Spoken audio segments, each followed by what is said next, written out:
Commander Vex Thornbeak was having what you might generously call a bad day. And by bad day, I mean his entire fleet was being systematically dismantled by robots that apparently took their design inspiration from a blender crossed with a particularly aggressive hedge trimmer. "Status report," Vex squawked through his translator, his feathers ruffling in what passed for panic among his species. The Kithara weren't exactly known for their military prowess. They were more the let's discuss this over herbal tea type of civilization. 16 ships down, sir," Lieutenant Zara Fluffington called out from her station. Yes, that was actually her name. The Kithara had a thing about cute names that really didn't match their current situation of being turned into space debris. "And the Brutans?" Vex asked, referring to their muscle-bound allies who were supposed to be the heavy hitters in this coalition. "The Brutans are hiding behind the moon, sir. They say they're regrouping, but it looks more like crying." Vex's tail feathers twitched. The Galactic Defense Coalition was supposed to be the premier peacekeeping force in this sector. Instead, they were getting their collective rear ends handed to them by robots that had appeared out of nowhere and seemed to think peaceful negotiation meant shoot first, shoot second, and keep shooting until there's nothing left to shoot. "Sir," came a trembling voice from communications, "we've tried everything. The Zentari meditation crystals just made the robots angrier. The Floxian peace songs caused 3 of them to self-destruct, but I think that was from audio damage, not enlightenment." Vex stared at the tactical display where red dots representing robot ships were steadily munching through blue dots representing his rapidly shrinking fleet. Time for desperate measures. The kind of desperate measures that made sensible bird people question their life choices. "Open a channel to Earth," he said quietly. The bridge went silent. Even the ambient humming of the ship's systems seemed to pause. "Sir?" Lieutenant Fluffington's voice cracked. "Did you just say Earth?" "You heard me. But sir, the humans are Deathworlders. They come from a planet where the very air tries to kill you, where the water falls from the sky like tiny bullets, where the ground itself moves and swallows cities whole. I'm aware of their mythology, Lieutenant." "It's not mythology, sir. I read the reports. Their planet has creatures that eat other creatures alive, for fun.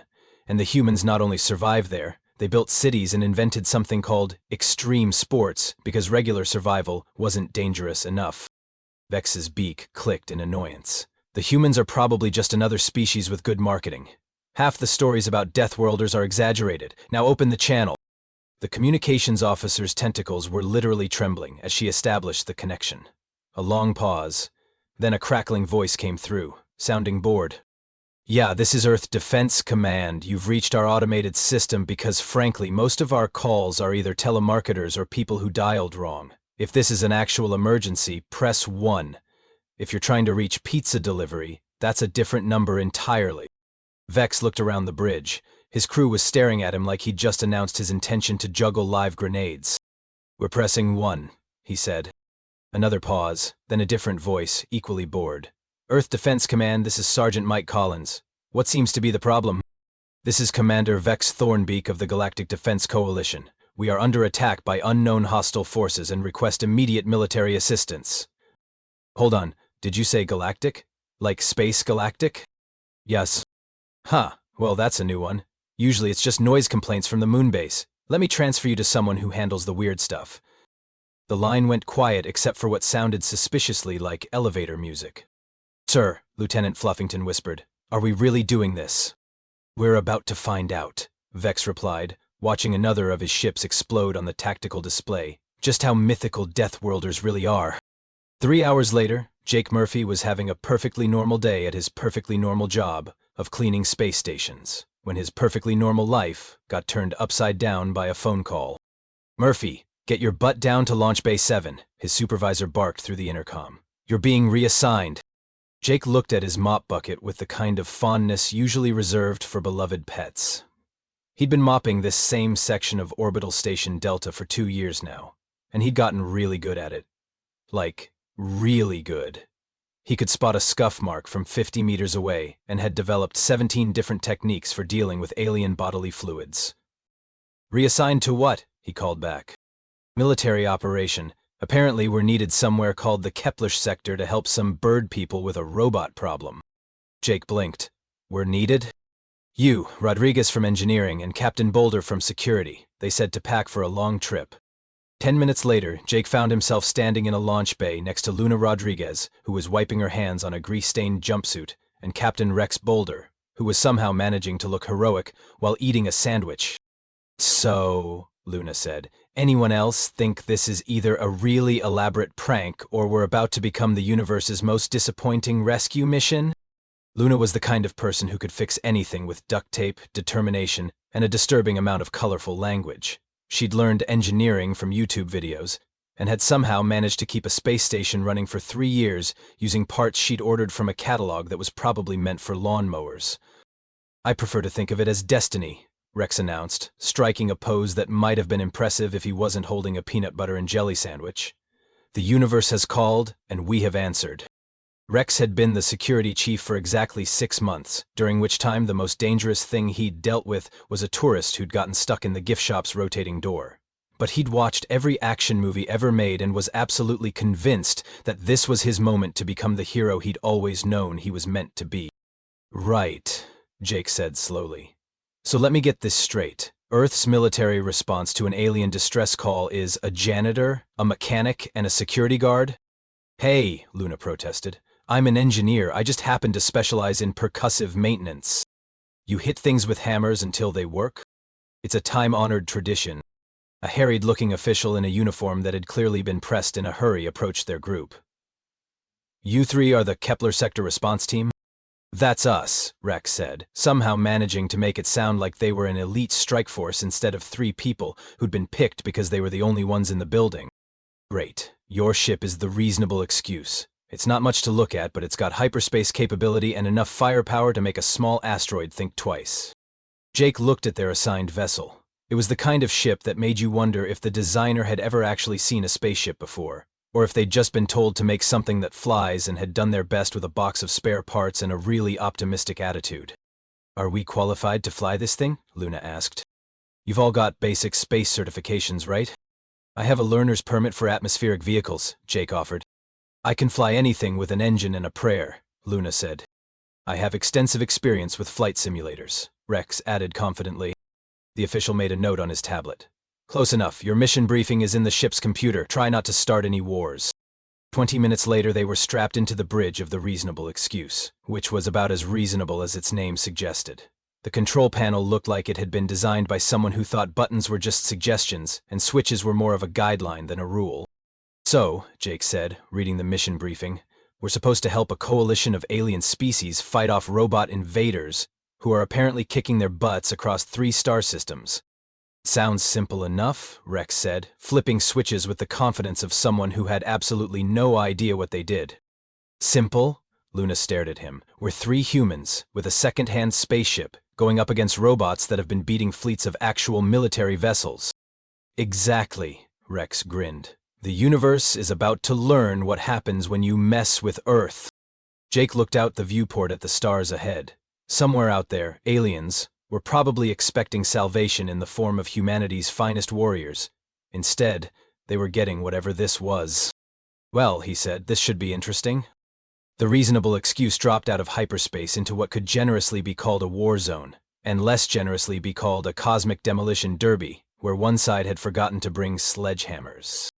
"Holy crap," Luna whispered, staring at the tactical display. "There are explosions everywhere."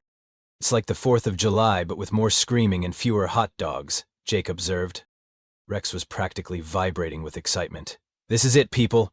Our moment of glory. Time to show these robots what humanity's made of." "Terror and bad decisions," Jake suggested.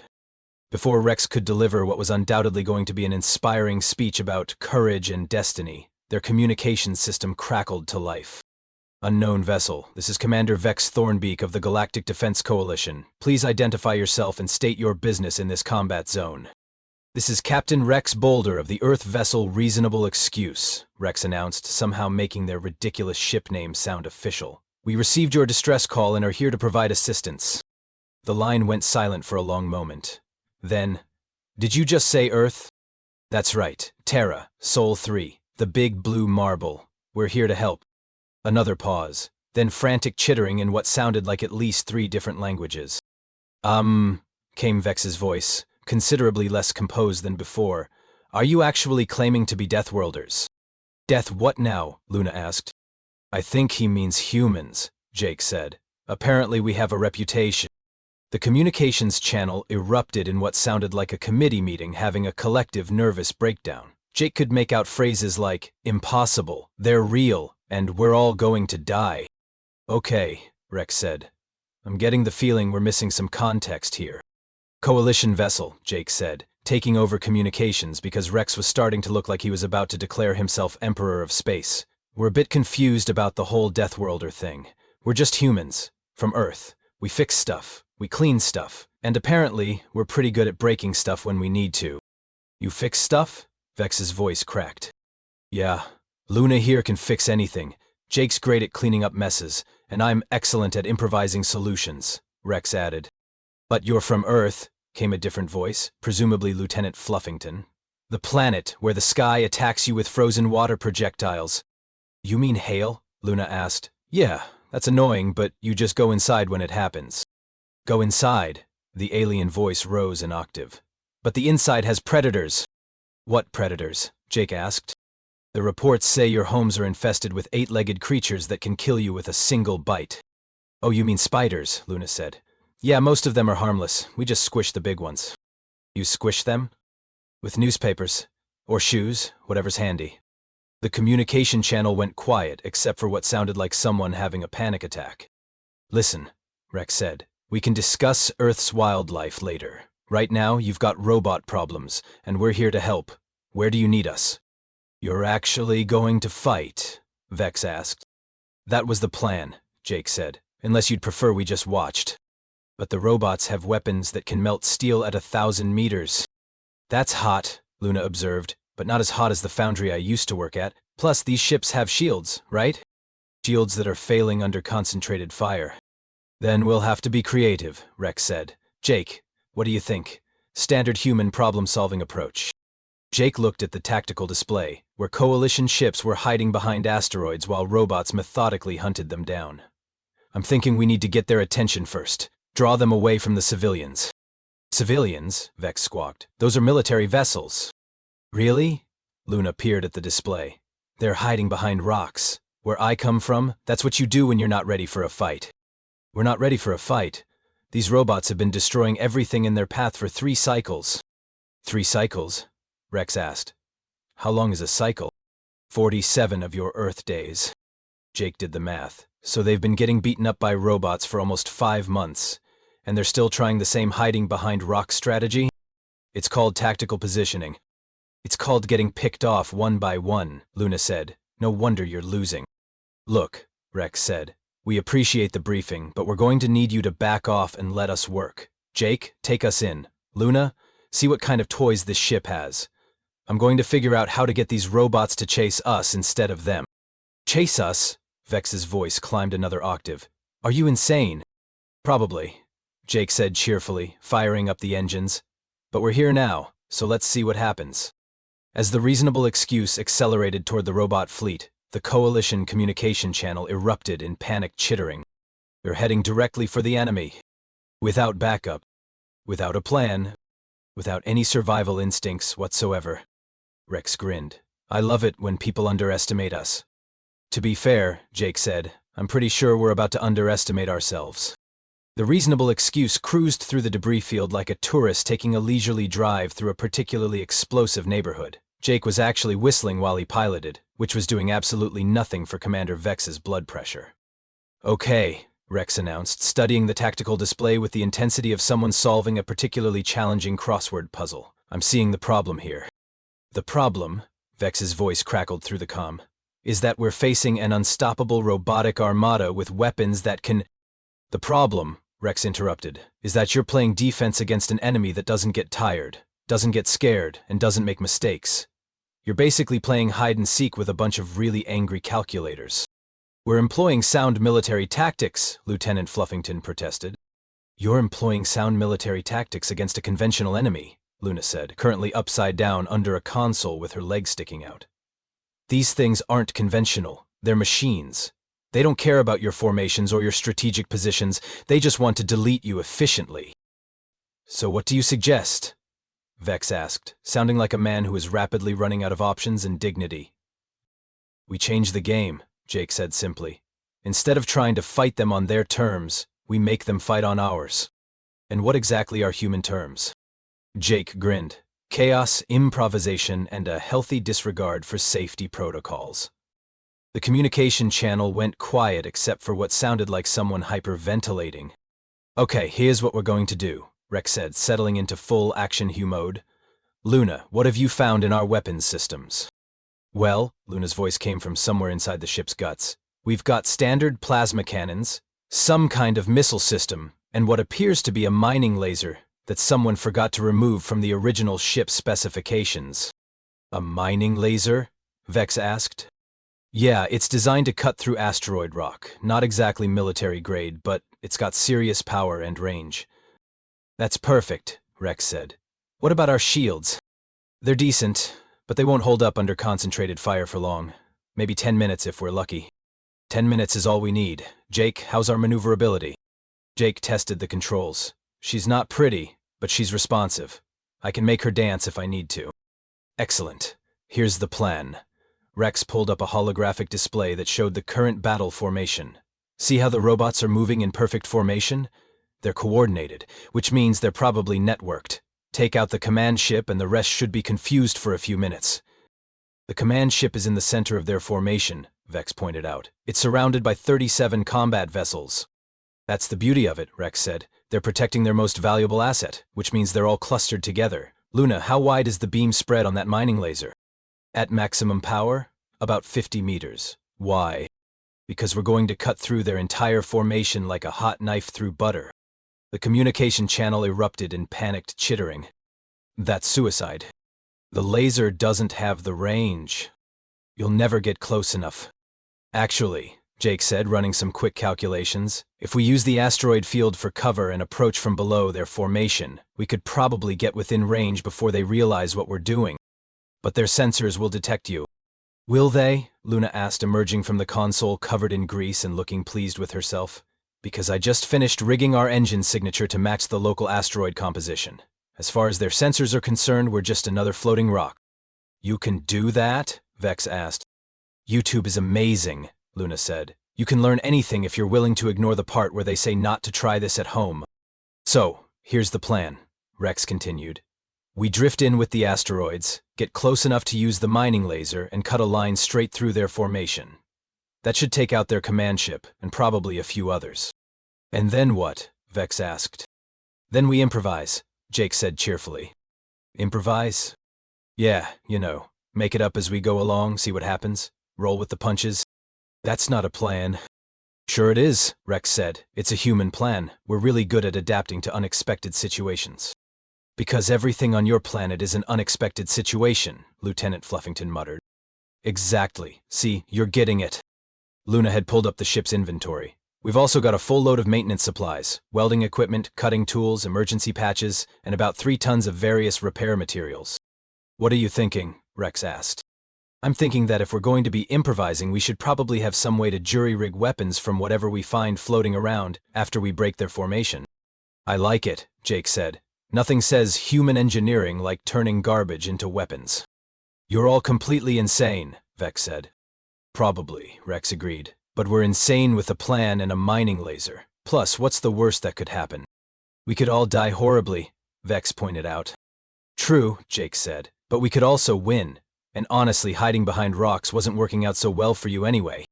There was a long pause. Then Vex sighed, a sound that somehow conveyed the weight of command, the burden of desperate choices, and the growing realization that he was about to trust his fleet's survival to 3 humans who thought improvise was a valid military strategy. Fine, he said, but if this gets us all killed, I'm blaming you in my final report. Fair enough, Rex said. Jake, take us in. Luna, charge up that mining laser. Time to show these robots what human problem-solving looks like. This is either going to be brilliant or spectacular, Jake said, steering toward the asteroid field. Why not both? Luna asked and began humming what sounded suspiciously like the theme from an action movie.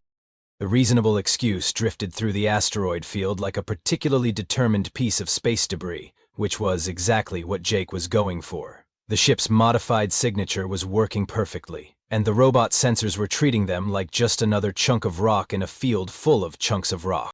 Coalition forces, this is Rex Boulder, Rex whispered into the comm, because apparently he thought the robots could hear him. We're beginning our approach. When you see the light show, that's your cue to stop hiding and start shooting. And what light show? Vex asked nervously. You'll know it when you see it, Luna said, making final adjustments to the mining laser's power coupling. Fair warning, this is going to get really bright really fast.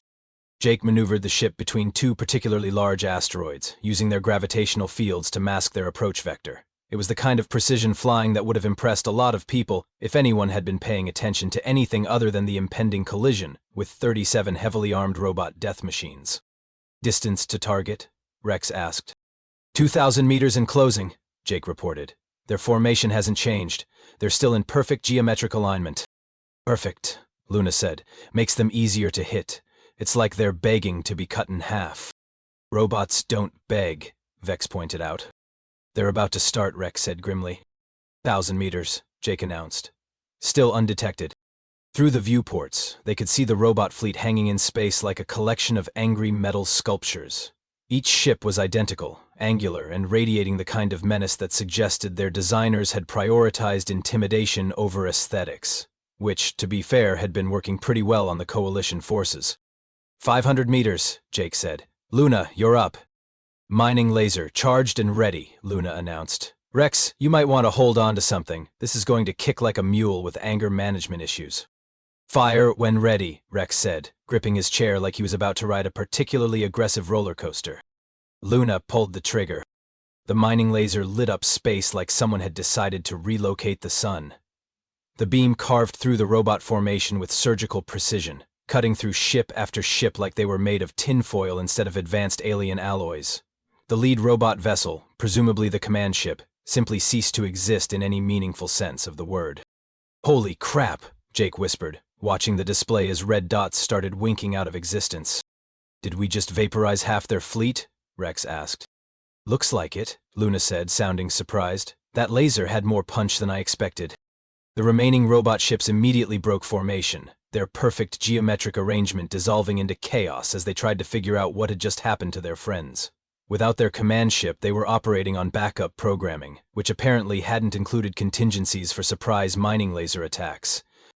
Coalition forces, this is your cue, Rex shouted into the comm. Hit them now, while they're confused.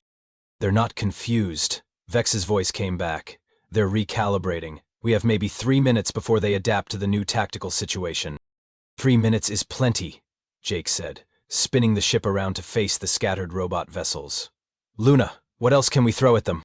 Well, Luna said, scrolling through their weapons inventory. We've got missiles, but they're pretty basic. Might not punch through their armor. What about those repair supplies you mentioned? Luna's eyes lit up with the kind of expression that usually preceded either brilliant innovation or spectacular disaster. I have an idea. Jake, can you get us close to that debris field we just created? The one full of exploding robot parts? That's the one. Jake swung the ship toward the expanding cloud of metal fragments and sparking electronics. What are you thinking? I'm thinking we turn their own weapons against them. Some of those debris pieces are still powered. If I can rig a few of them with proximity charges and use our tractor beam to launch them. Improvised guided missiles, Rex said admiringly. I like it. It's completely insane, Vex protested. It's completely human, Jake corrected. Luna, how long do you need? Give me 2 minutes. While Luna worked her engineering magic, Jake played the most dangerous game of tag ever invented, dodging robot weapons fire while collecting useful debris. The reasonable excuses shields were holding, but they were taking a beating. Shields at 60%, Jake reported, executing a maneuver that would have made a fighter pilot proud and a flight instructor faint.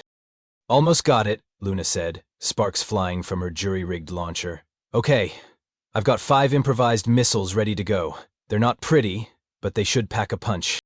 Define not pretty, Rex said. Well, one of them is mostly held together with duct tape and good intentions. That's fine, Jake said, narrowly avoiding a plasma bolt that would have removed their starboard engine. Pretty is overrated. Luna fired her improvised missiles, which streaked toward the robot ships, trailing sparks and what looked suspiciously like coolant fluid. They didn't look like much, but when they hit hard. The first one took out a robot ship's engine array. The second one somehow managed to trigger a chain reaction that took out 2 ships at once. How did you do that? Vex asked, sounding awed. I used their own power cords as warheads, Luna said. Turns out robot ships are really efficient, right up until you turn that efficiency against them. Remaining enemy vessels are breaking off, Jake reported. They're retreating. Retreating? Rex asked. But there are still 15 of them left. Yeah, but they just watched us turn their own technology into weapons using what they probably think is primitive engineering. From their perspective, we're not just Deathworlders. We're Deathworlders who can weaponize anything.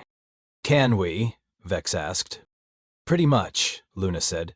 Give me a paperclip in 5 minutes, and I'll show you 3 different ways to make it dangerous. That's terrifying, Lieutenant Fluffington said.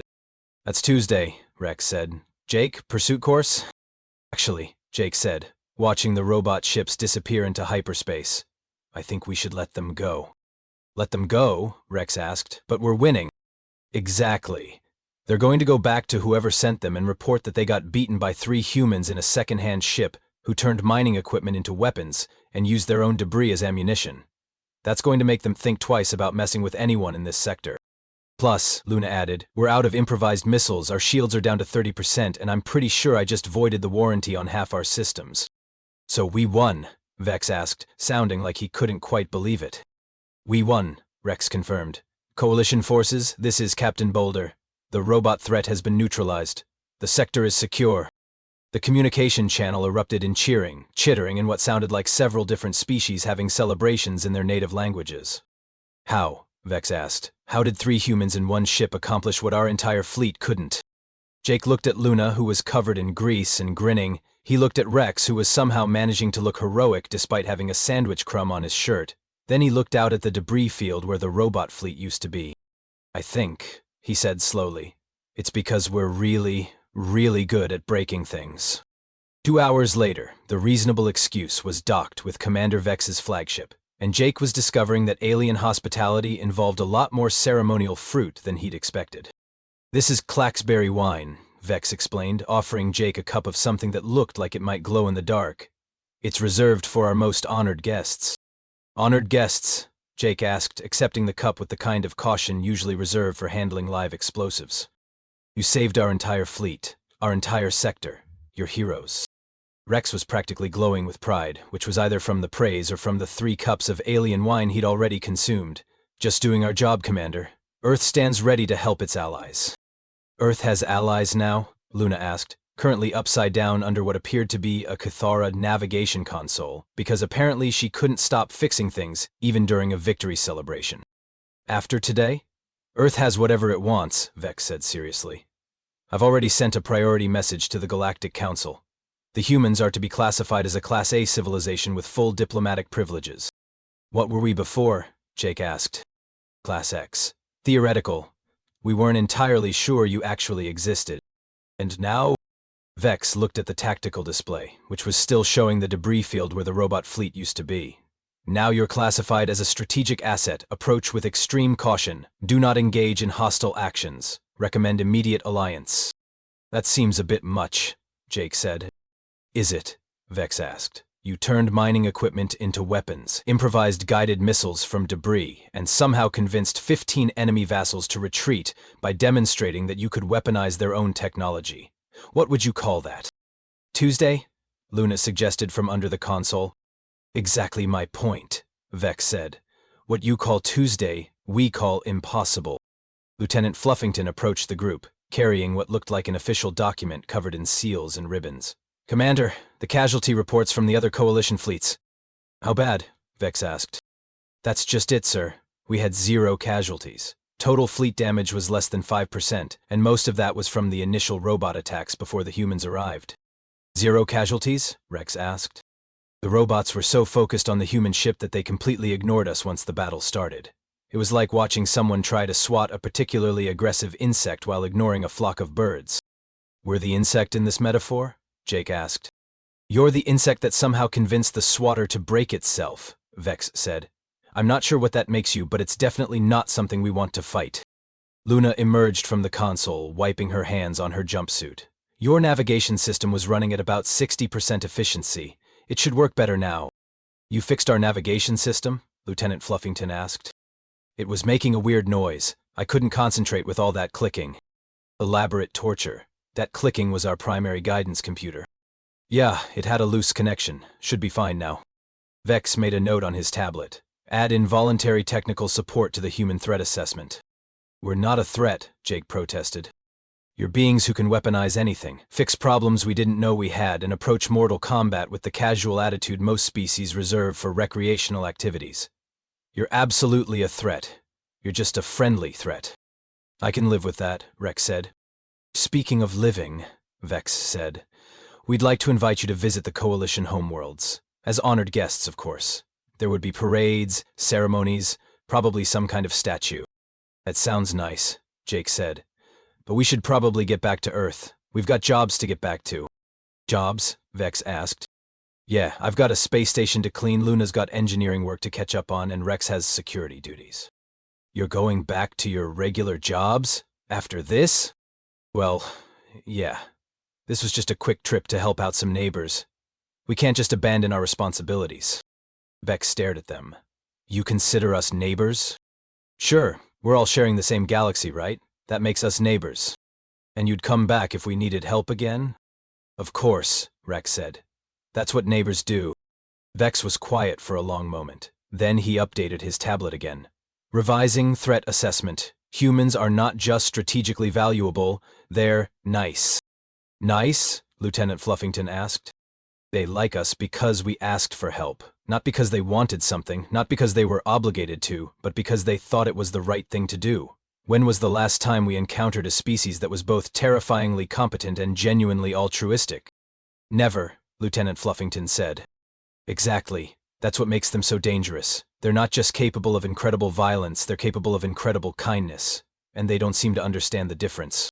Jake looked at Luna, who was now examining what appeared to be a drink dispenser with professional interest. He looked at Rex, who was showing a group of young Kithara officers his improvised battle planning techniques. Then he looked at Vex, who was watching them with the expression of someone who had just discovered that his new neighbors were simultaneously the most helpful and most terrifying beings in the galaxy. Commander, Jake said, before we go, I have to ask, what happened to the robots? I mean, where did they come from? We don't know, Vex admitted. They appeared 3 cycles ago and started attacking everything in sight. No communication, no demands, just systematic destruction. And they just left. The surviving ships transmitted a message before they jumped to hyperspace. Our translators are still working on it, but the preliminary analysis suggests it was something like reassessing tactical parameters and recommend alternative targets. So they're going to go bother someone else? Probably someone who doesn't have humans for neighbors, Vex said, which after today is going to be a very short list. Jake finished his Claxberry wine, which tasted like fruit punch mixed with rocket fuel, and stood up. Well, Commander, it's been a pleasure, but we really should get going. Earth's expecting us back, and we've got a report to file. What kind of report? Vex asked. The kind that says, we met some friendly aliens who had a robot problem, so we helped them out. Pretty standard stuff. Standard? Vex asked weakly. Yeah, you know, neighborly assistance, community service. Tuesday. As the 3 humans prepared to leave, Vex made one final note on his tablet. Humans consider intergalactic warfare to be community service. Do not let them get bored. Safe travels, Commander, Rex said, shaking Vex's wing in what was probably the first human Kythara handshake in galactic history. And remember, if you need anything, Earth's just a phone call away. Phone call? Vex asked. Figure of speech. You know how to reach us. As the reasonable excuse undocked and prepared to jump to hyperspace, Jake couldn't help but smile. They'd helped some neighbors, solved a problem, and made some new friends. All in all, not a bad day's work. So, Luna said as they settled in for the trip home, anyone else think we're going to get a really weird performance review when we get back? Probably, Jake said. But hey, at least we didn't start any wars. Give it time, Rex said cheerfully. We've got a whole galaxy to explore.